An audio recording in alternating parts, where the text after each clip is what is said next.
Hi everyone, I'm here to give you a quick tour of how to use custom metadata fields in your Phrase TMS projects. Enterprise customers can now create project metadata that is suited to your specific business requirements. You can name the fields whatever you like, and there's no limit on the number that can be applied or created. So first, let's take a look at where the metadata will appear.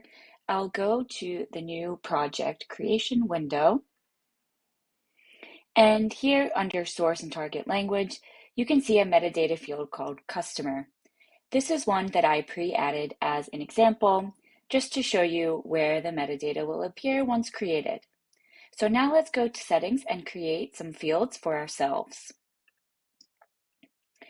Navigate to project, metadata, and then custom fields. Here you can create and manage custom metadata fields, and as you can see, I've already created some myself. I can edit or delete them, perform batch actions, and also if I have a long list of data that I need to go through, I can quickly find what I need by searching and filtering. Now I'm going to create one more field and call it product so that I can assign all of my translations to a specific product line, for example. I'll create the field and name it product. There are a wide variety of fields you can select, from date, URL, a number or free text value, to predefined values, and I'm going to choose one of those called multi-select so that I can select multiple products. Now, if you have a pre-existing list, you can copy and paste them here. Just remember to separate them from each other with a comma, and this can save you a lot of time if you have a list of maybe 100 items, and you can save some admin work there by just copy and pasting. Then I will add a description so everyone knows how to use this field.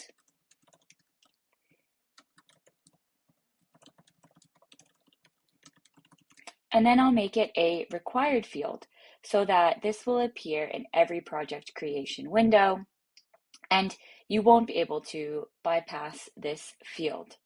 It will also show up in all of your project templates from here on out. So now that I'm happy with all of that information, let's create the field. And then let's add it to a project.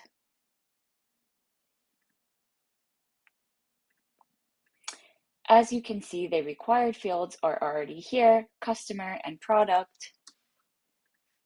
I'll select multiple products.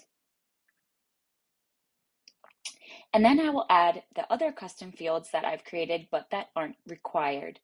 So let's add the request date, product number, and also the department. You can see the descriptions I added here, and I can remove a field if I want.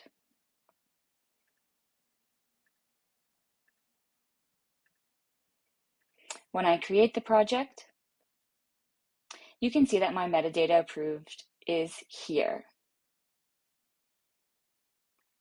I can also see project metadata that I've created in the project list view.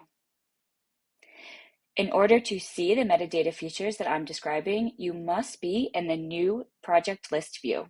You can still switch between classic and new, but the metadata fields won't be available in the classic view. You can add them by navigating to the right-hand side and toggling them on and off. Don't forget to scroll over to see them. Finally, you can also filter for the projects and the metadata that you've created. And then you can save your search criteria by creating a view.